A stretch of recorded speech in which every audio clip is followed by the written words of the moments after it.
Hello and good morning, CTS265 Section 840 students for the Fall 2015 semester at Anne Arundel Community College. This is the CCNP route course, and this morning's video tutorial is going to be on challenge number 12, in which we're going to be configuring BGP authentication. As you can see, this may actually set the record for the shortest video tutorial. We're going to be doing some EBGP control plane authentication, and we're going to be doing some IBGP control plane authentication. And so as you can see here, the passwords that we need to use for the EBGP exchange, it's going to be ISP_secret, and the IBGP peering is going to be internal_secret. So let's go ahead and jump in here. And BGP authentication, it uses MD5. It's also one of the most straightforward forms of authentication that are straightforward approaches that you take to configuring authentication. There's no keychains.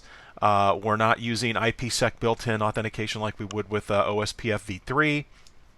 So it's very, very straightforward, and you can only do MD5 authentication. Now remember, MD5 is not encrypting the exchanges, and this is a key point. A lot of learners see MD5 and they think, oh, it's encrypting all of the BGP transmissions, and it's not. It's simply just like OSPF when you're using MD5, right? It's going to put the signature or the hash into the header, and that is what's going to be exchanged in order to determine if you are who you say you are. So remember, the MD5 hash is providing authentication, and authentication validates that you are who you say you are, whereas confidentiality is completely different. Remember, confidentiality, that's encryption. Right? So you'll notice we don't specify, AES or DES or triple DES here, so there is no confidentiality. But it is enough to protect the BGP control plane and to ensure that the router you're communicating with is the router that you expect. All right, so we're going to go ahead and take a look at the BGP peering between R1 and R2. We're going to knock that one out first. So let's just quickly say here, we'll say show run section BGP, and again, it's extremely straightforward to set up authentication in BGP. So we take a look at the peering here, and you can clearly see that we are doing V6 over V4. In other words, we're doing IPv6 over V4. So V6 is the protocol or our passenger, and V4 is the carrier. Or the analogy that we were using a few videos ago is V4 is the truck or the bus or the car in which the V6 protocol is being communicated back and forth. So the carrier, right, or the means by which IPv6 routing information is being exchanged in BGP is taking place over IPv4. And you can do that. Remember, you can do V4 over V6. You can do V6 over V6, and you can do V4 over V6. All right, so let's go ahead and set up the, and it doesn't give us the address there, so it's got to be 172.16.2.2. So literally, in order to set up the BGP MD5 authentication between peers, we go from privilege exec to global config, say router BGP 65.100, and I'm simply going to add in a neighbor statement for 172.16.12.2, and that is just simply going to say password. And actually, if I back up just a second here, if I do the question mark, you can see we've got the password command, and it says set a password. So if I were to say password and then question mark, we can enter in a type 7 password, or I can just simply type the password in. So they want us to use ISP_secret. Now let's see if this takes down the peering. So if I were to say do show IP, or actually do show BGP IPv4 unicast summary, you can see that the peering has been up for 6 minutes and 10 seconds. We've exchanged 2 prefixes, but the peering is still up right now. So if I were to say do show IP route, you can see that we have BGP routes that are coming in from 172.16.12.2, And again, the peering has not gone down.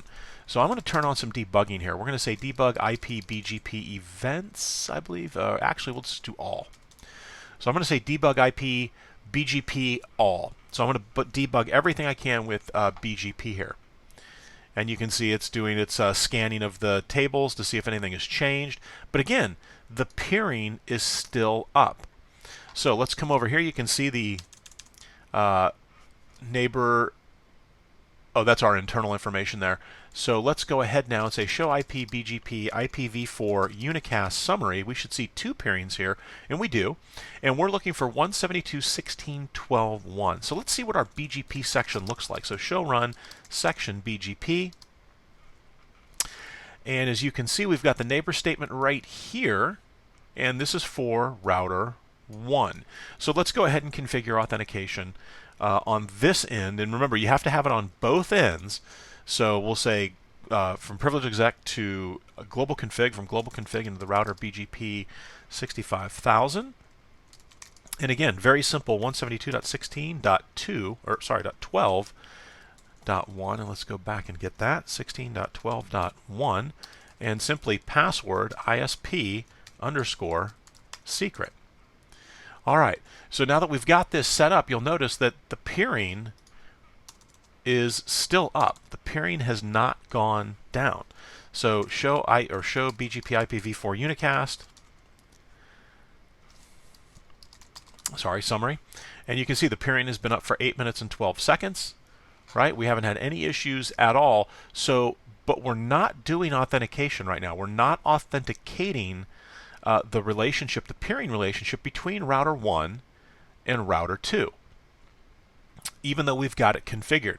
So what we have to do is we have to either clear the configuration or reload the router, because again, right now there is no MD5 authentication taking place between these two routers. As you can see, everything is still up. We haven't had any issues. Nothing went down when we configured it on router 1. So what I'm going to do on router 1 is do clear IP BGP star. Whoops, sorry. Clear IP BGP star.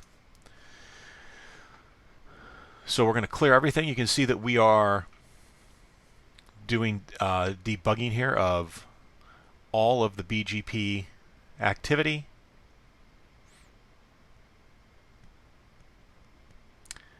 Let's go back up here.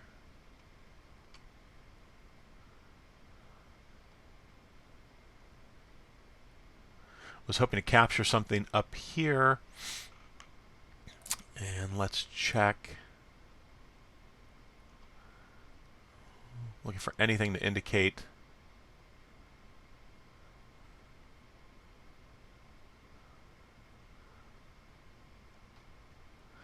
and I don't see anything there. So let's do this. So here's what we'll do. I'm going to pull it off of, so do show run. So we know that it's up because if I say do show BGP IPv4 unicast summary, the peering is there, so we know that the authentication is working. However, let me go ahead and break it. So we're going to pull this back up, and I'm going to say no neighbor 172.16.12.1 password ISP secret. And now let's come over here and say clear IP BGP star. So what we should start seeing, and there they are right there, right on cue, and that's the message you're going to get, is this TCP, the syslog message, TCP6 bad off. No MD5 digest from 172.16.12.2, which is coming over port 179, to us. And we're on port 27,200. So the fact that the communication is going to port 179 on router 2 indicates that we are the initiator of the communication, that we're using a random high port. As you can see, we're using random high ports here trying to establish the neighbor relationship, but we've got this bad off. And so that's what you're going to see when the authentication is broken. So let me pull this back up, and let's go ahead and say neighbor 172.16. Let's fix things, and let's see what happens if we see any kind of a message here when things get fixed. So that last message there was telling us it was not working. Active open failed.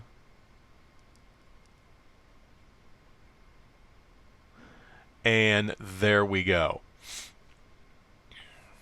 So now the neighbor relationship is back. You can see right here the BGP5 syslog message adjacency change neighbor 172.16.12.2 is up. And so we know that we've got matching parameters there. So if I were to say show BGP IPv4 unicast summary, you can see that our peering is up. All right, so that's the EBGP peering. Let's take a look at the IBGP peering. Now remember, we were doing V6 over V4 for the EBGP peering between router 1 and router 2. So for router 2 and router 3, do show run section BGP. What do we see? We see that we are doing, it looks like possibly dual stack. Oh, no, we're doing, well, actually, that's for router 1. So yeah, we are doing dual stack here. So we're doing V6 over V6 between ourselves and the router 3, and we're also doing V4 over V4. So it looks like we're doing dual stack here, and we could take a look at router 3. So show run section BGP, and absolutely, yep. So it looks like we're doing dual stack. Okay, so what we're going to do now is we're going to go ahead and set authentication up here between router 2 and router 3, and we're going to do it for both. It looks like we're going to have to do it for both V4 and V6. So let's go ahead and dive in here. So router BGP 65, and I'm trying to remember 1, 2, 3. It was 65,000. There we go. All right, so we're basically going to say neighbor 192.168.3.3 password, and this was going to be internal _secret. And now we're going to do the IPv6 neighbor statement 2001:db8:0:0:3:3, and we're going to set the password here to internal _secret. So we're going to we're going to secure both the IPv4 and the IPv6 control planes here between router 2 and router 3. So now we'll come over to router 3, and let's see if we do a debug IPBGP, and there isn't anything for passwords, so we're going to go with all. So we'll debug everything again. So if I were to say do clear IPBGP star, I keep saying do. If I were to say clear IPBGP star, what we would expect to see is a series of messages telling us that we've got bad authentication. However, remember that we did not refresh the BGP process over on router 2, which is where we did the configuration. So when I say show BGP IPv4 unicast summary, you can see that we're kind of stuck in the active state even though we're not receiving any messages, right? So now it's saying it's failed, but is it telling us that it's because of bad authentication? No, we're just going from active, excuse me, open active, or idle to active. Sorry, we're going from idle to active. And it's not telling us that we've got any issues with our authentication, but every time I try to confirm, you can see we're going to flip between idle and active. And we're not going to get to the end state, the established state. So when we come over here on router 2, let's see what router 2 says. So do show IP BGP, do show BGP IPv4 unicast summary. Now here you can see it's saying between router 2 and router 3, it is saying that we've got a bad authentication, right? And you can see we're stuck. We were going idle, active, idle, active. So let's take a look at router 3. But no mention on router 3 of any kind of an MD5 digest or issue, because again, we haven't configured authentication over here on router 3. We did it on router 2. So let's go ahead and we'll finish things up here. I'm going to go from privilege exec into global config. We're going to say router BGP 65,000. And then we're going to say neighbor, and actually let me take a look at the section, and we should see it here. Yeah, 192.168. So neighbor 192.168.2.2. So let's take care of the IPv4 control plane, internal underscore secret. And let's see if that's enough to push us into the established state. So do show BGP IPv4 unicast summary.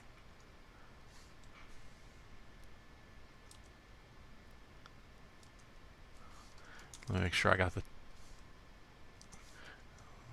Now we're in the idle state, so do show run section BGP. And there we go, okay.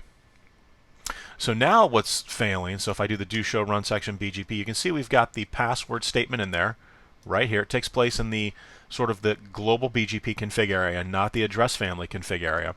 So right now the problem we have is it's going from idle to active for the IPv6 control plane. So do show BGP IPv4 unicast summary. You can see that the v4 session is now up, right? So let's fix the v6 session as well. So I'm going to say neighbor 2001:db8:0 :33 : I'm sorry, 2001 db8 0:2 : 2, and we're going to put in password internal underscore secret. Whoops. Internal underscore secret. So now this should bring up the peering with router 2. So if I were to say do show BGP IPv6 unicast summary, you can see that we're still kind of in the active state. We're going to wait for the scanner to run.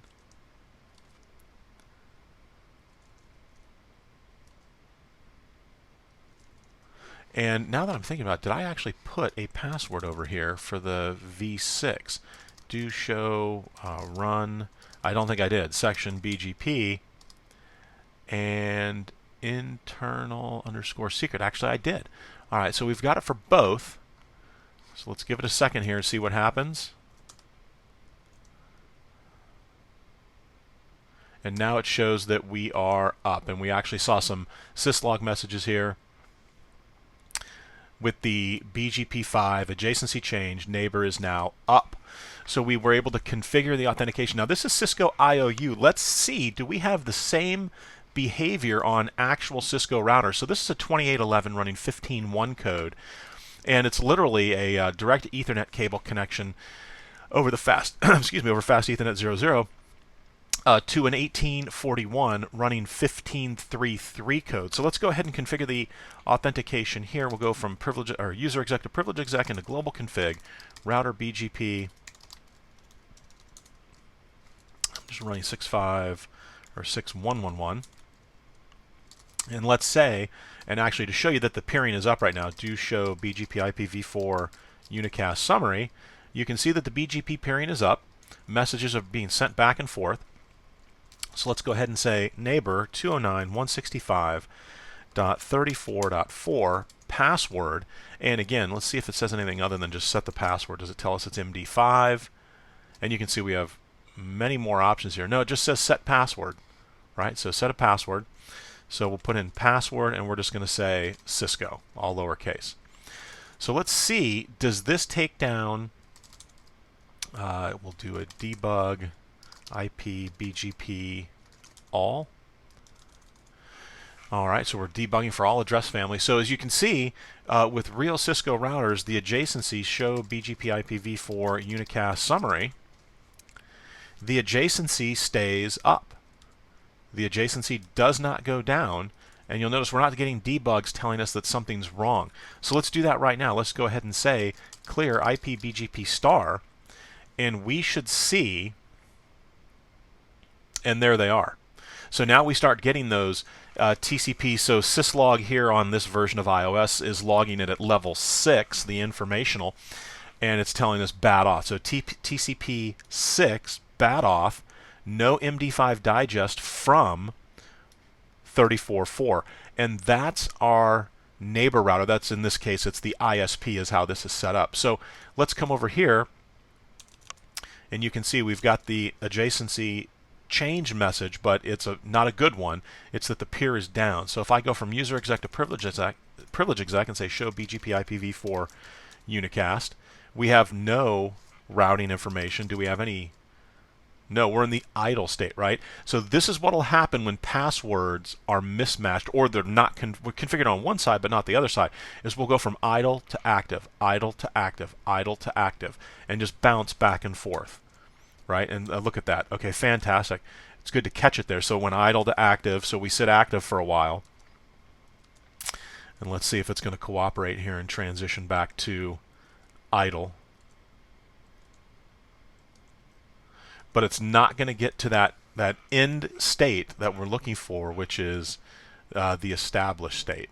And there we go. And then we roll back to idle. So that's what's going to happen. It's just going to go from idle to active, idle to active. So let's go ahead and fix it here. And we'll go to global config, and we're going to say router BGP 64532. And we're going to say neighbor 209.165.34.3, password Cisco. Whoops, that's the wrong password. Password Cisco. Do show run section BGP. Yep, very small BGP section here. So let's come back over to router 3. And you can see as soon as that active, the active failed, it goes back to idle. So let's see if anything happens here. And there we go. So we had the open message sent. Everything matched up in terms of the passwords, and so now when we say show BGP, IPv4 unicast summary, we've got our peering up. No prefixes exchanged. I didn't have any routing information to exchange. So, but again, showing you that even on real Cisco routers, when you make the change and you add the password in, you're going to have to reset or clear the BGP process to get it to actually read that information and to reestablish the peering with authentication enabled. So we'll go ahead and lower this down, and actually let me pull back.